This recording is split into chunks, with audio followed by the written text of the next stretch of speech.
So much media, so little time. Who keeps track of it all? That would be me.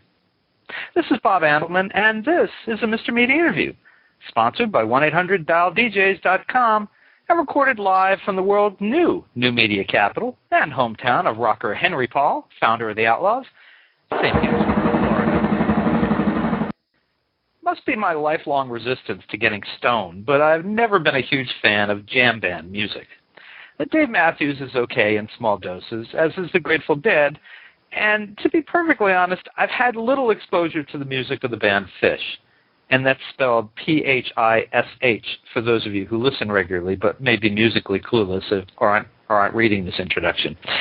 But what I do recognize is a good story, and that's what Phish's official biographer and former Rolling Stone magazine staff writer, Parke Puterbaugh, has in his new book, Phish, the Biography.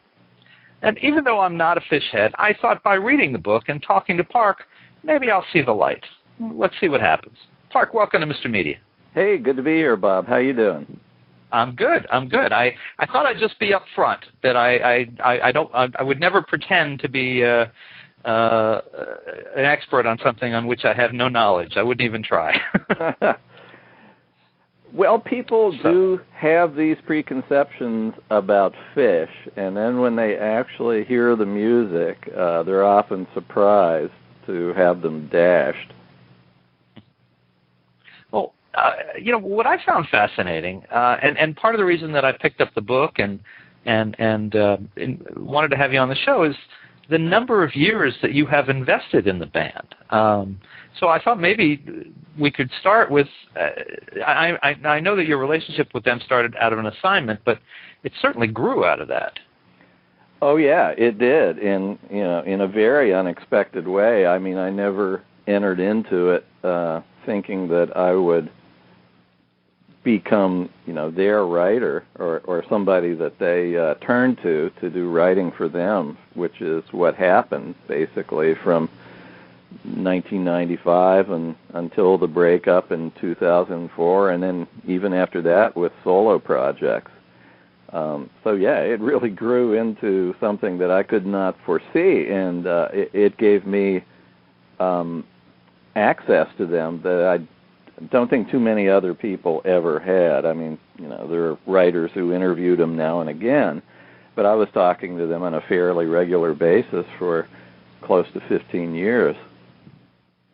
And help people out. How long did you write for Rolling Stone? I wrote for Rolling Stone for 25 years, from 1979 to 2004. I was thinking it was a very long time because, I mean, you're one of those guys like David Wild, who I've had on the show, and some others who have always associated with the magazine. So 25 years is a long time. And now tell people some of the other bands that you have spent time with, but who you did not wind up becoming this attached to and writing their life story. Right. I don't know, bands like R.E.M. and Peter Gabriel and, just scads of people. Hootie and the Blowfish, Blues Traveler, there's just, I sometimes forget until I look at my tape archive how many bylines there have been, how many people I've talked to. It's funny you said that. Yesterday, my daughter, my 13-year-old daughter, argued with me about who I've interviewed. And she was insisting, because in the 80s, this is what I did. I wrote I was a music critic for the St. Pete Times and the Tampa Tribune and did a lot of freelance stuff. And so I have a big box full of tapes. And she was insisting that I had interviewed someone from AC/DC. And I said, no, I think I'd remember that. She said, I am sure that you did. I'm like, okay, I'll just go along with it because I'm getting old and I can't remember. But I mean, the reason I asked that is, REM, even Hootie. I mean, there's good stories in these people. REM continues to play. They're still out there. Something had to strike you differently about Phish, and something had to strike Phish differently about you. Yeah, this is true, and I don't know what's struck them about me, but I do know what struck me about them. And first off, before I ever heard a note of their music, And the way this story all began, at their insistence, I flew up to Burlington, Vermont, which is their home base, and basically hung out for a weekend. No tape recorder turned on, no interview. It was just like a get-to-know session. And I'd not had anything like that ever quite happen before.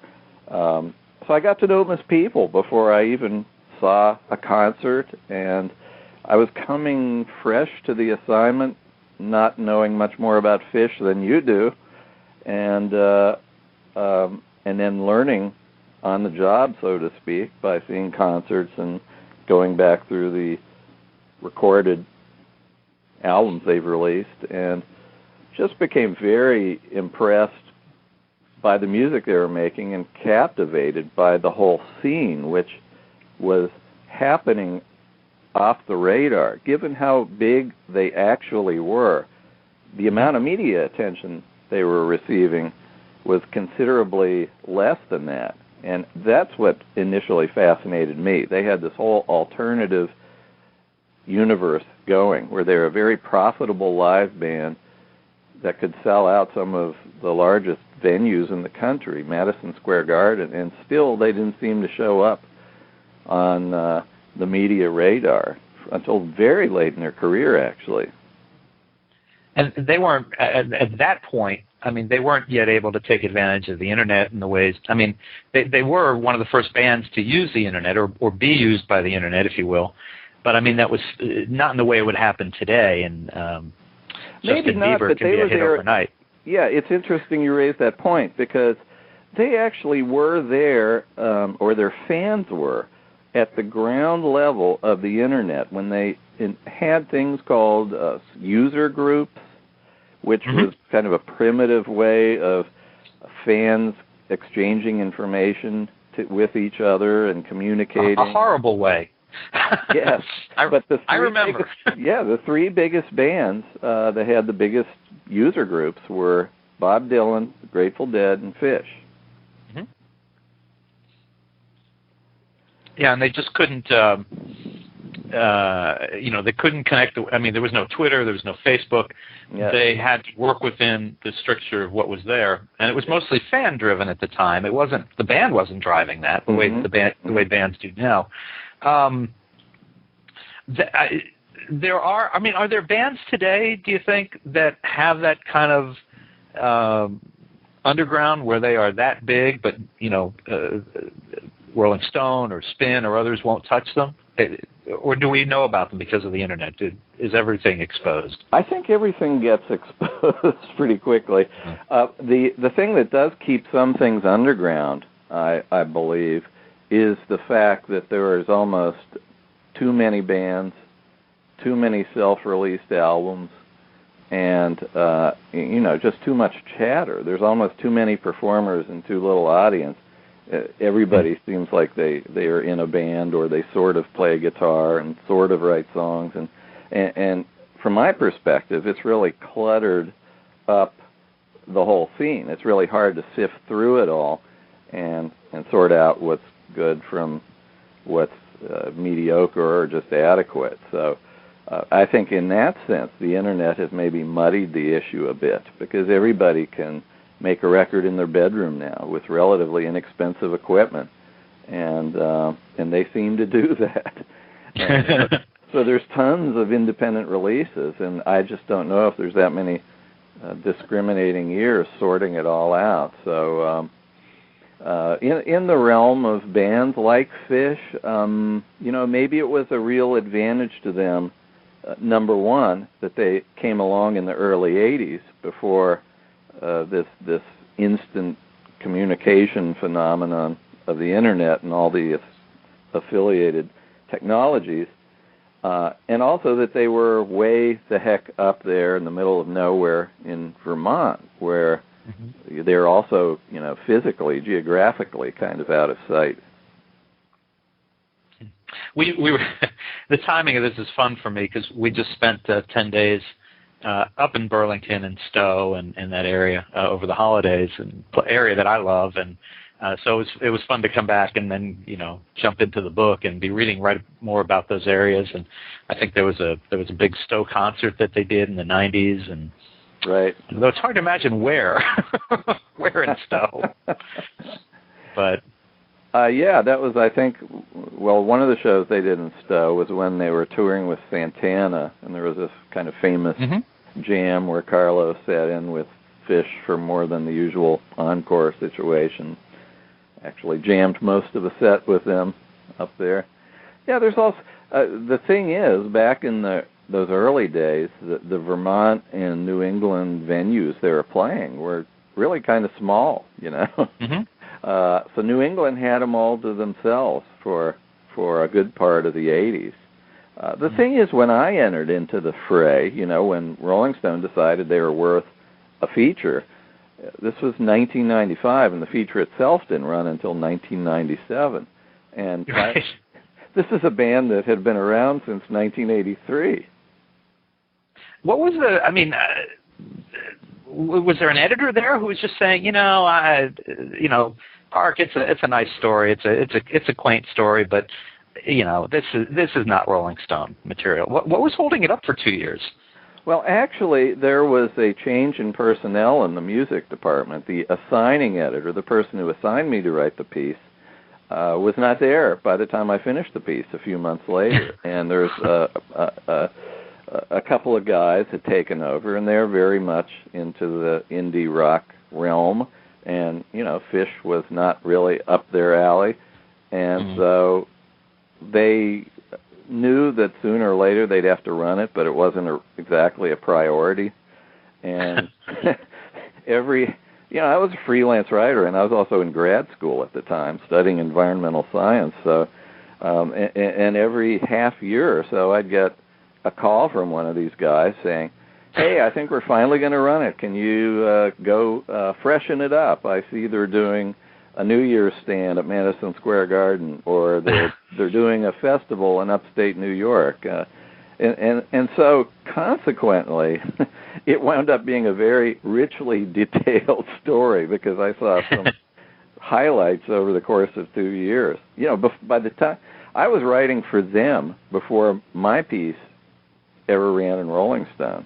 It's just kind of I was going to say the band must have thought you were either the biggest con artist at Rolling Stone or the most put upon writer at Rolling Stone. But they must have been wondering, how does it all? I mean, if we were Bob Dylan, would it have taken 2 years to get a piece in the magazine? Well, they're a very trusting bunch, and I think they knew my intentions were good, and I just kept telling them, don't give up. This is going to run. And actually, when it ran, everything seems to work out on some level with anything I do involving these guys. Actually, it was one of the longest music features and one of the last really long music features to run in the magazine. It was near 5,000 words, which is pretty long. And then the day of lengthy, New Yorker-style features was kind of coming to an end in a lot of magazines, Rolling Stone included.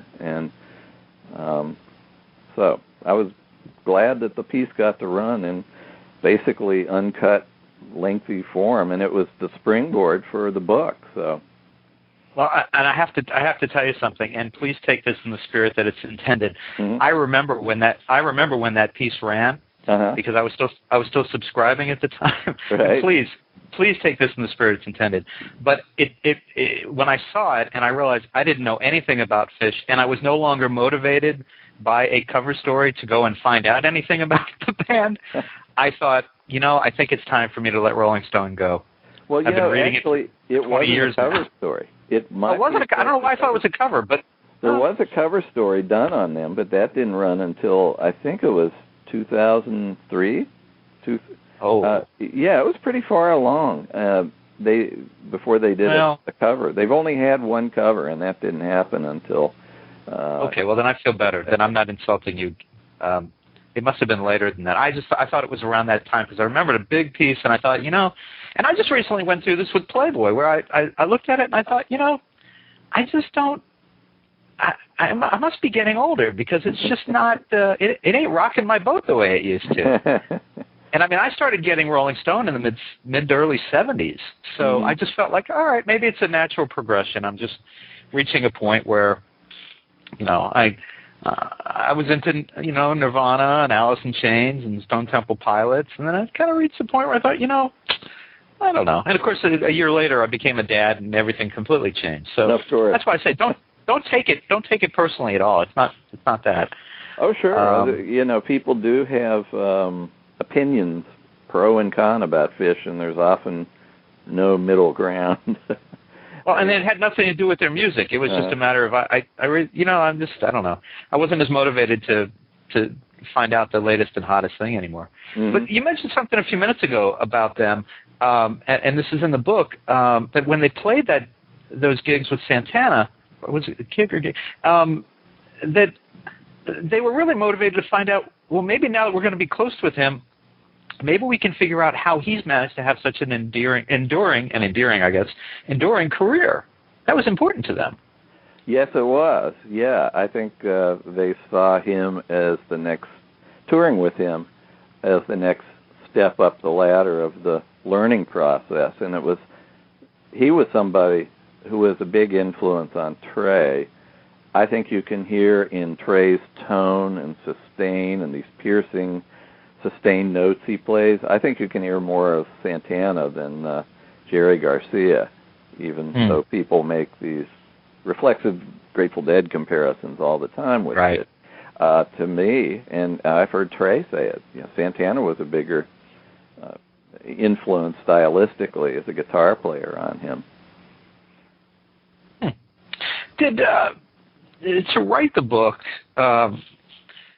did you ever have to, well, let me think how I want to say this. Over the years, as you got closer to them, did you ever put like a line in the sand because of years as a journalist, with the magazine and stuff? You ever put a line in the sand, okay, there's the band and then there's me, writing historical about them, keeping track of things, but there's a line I'm not going to cross, or did it all kind of blur after a period of time? I guess it all kind of blurred. I consider them, to be friends of mine, but when I wrote the book, I also, determined that I had a journalistic obligation to be objective. Objective but not sensational. So I tried to tread that line between objectivity and sensationalism, because there were some things that went on in the later years that were kind of troubling and led to their breakup in 2004. But I just highly respect them as people, and think that the way that they worked through their issues and came back so strong this year, maybe even better than ever, it was just very impressive, and I think I would have thought that even if they were somebody I'd never met. If they had not gotten back together, would the breakup have defined them for a lot of people? Would that have been kind of a sour note after all those years of playing together? And how did the fans' perception of them change when they did get back together? The fans were all still loyal to them and to all the good years of music and good times they'd given them, and still supported their solo bands and solo projects. And I think always held out hope that there would be a reunion. And for me, I just did not see how they could leave their story with the final chapter being that disastrous final festival in Coventry, Vermont in 2004. I thought, if nothing else, they had to get back together to put a more positive ending on their career than that. And so I hoped and expected them to get back together. Now, I didn't think it would happen on my timetable, meaning that I was able to make it the final chapter just before the book went to publication. And that's when I say that things work out always unusual ways with this group. That was kind of the most blessed part about it, was that there was a happy ending. And everything resolved in a positive way. And last year, they were just on fire. I mean, I think they really scaled some new peaks musically, and were playing very strong, put out one of their best albums, and so it's all positive at this point. And I was so happy to be able to end the book on an up note. I think one of the things you say is that Trey, talking about the years that they were apart, that the thing he missed the most, and I wanted to ask you about this, was the rehearsals and the practicing. That was, I mean, that really, I think you say, I mean, that really defined who they were. They could practice for hours and hours and hours, day after day. Well, I mentioned that first weekend when I went up to Burlington just to hang with them, and I got to sit in on one of those rehearsal sessions, and it did go on all afternoon, and I just got a part of it. I was just there for maybe, 2-3 hours, and they'd already been going at it for hours before I pulled into the driveway where they were rehearsing. So, yeah, they loved to rehearse. And I remember Trey said to me, this is our job, this is what we do. And they treated it like a work day. And that's what made it possible for them to be so interesting on stage when it came to improvisation. It wasn't the typical, well, the guitar's going to go off and he's going to solo for half an hour while the rest of the band just sort of lays down a beat and, and aren't really involved. Well, this is four-way fugal jamming, improvising in the moment and drawing upon this shared experience. When you talk to somebody over and over and get to know them really well, the conversation flows really freely. Well, that's how it went musically with them. The musical conversations were very free-flowing, and I think as a result of all that work they did in rehearsal to make it possible for them to do that on stage. Well, and a couple things about that I thought were fascinating. You talked about how they developed hints or codes. Certain riffs that they would play from one song would indicate that there was a change coming or they wanted to do this. And you also talked about how two of them would pair up and then play off the other two. And it was just very... it was just fascinating, and music fascinates me. So the way that they did that, it's just, these are guys who really understood what they were doing and what they wanted to accomplish. Well, yes, and they all pretty much, and Trey especially, and Paige too, and Mike for that matter, they all read music. So Trey would actually, some of his more challenging compositions, he would write on staff paper and hand it out to the band members, and and that's how they delve into it. So there's an interesting combination of, real free-flowing jamming, writing and composing in the moment, as they call it, as well as actual structured composed pieces that they do. And sometimes those composed pieces would serve as jumping off points into the, great musical unknown. Now, I had shot you an email yesterday. I don't know if you got it or not, but I was curious if you could recommend, say, 5 Phish songs for someone who is not familiar with the band and who may have been listening to this far into the interview just because you and I are so fascinating, frankly. But could you recommend that some things that people could go over to iTunes or their Zune or whatever they use and pick out some songs and say, I like that or I don't like it? Right. Well, they have their library of studio albums, and there's also a live Phish website where you can download entire concerts for $10 or whatever. In terms of songs that I really think are outstanding from the new album, I was really psyched about a song called Backwards Down the Number Line, because it's the album it's the song that really kind of triggered the reunion. And it's just a very up, positive, feel-good type of song. Other songs in their catalog that have been huge favorites of mine, there's one called Maze, and that's from an album called Rift, just Maze, M-A-Z-E. And I've always loved an early song of theirs called The Divided Sky. And, oh my gosh, there's so many. Two more. Two more. Okay.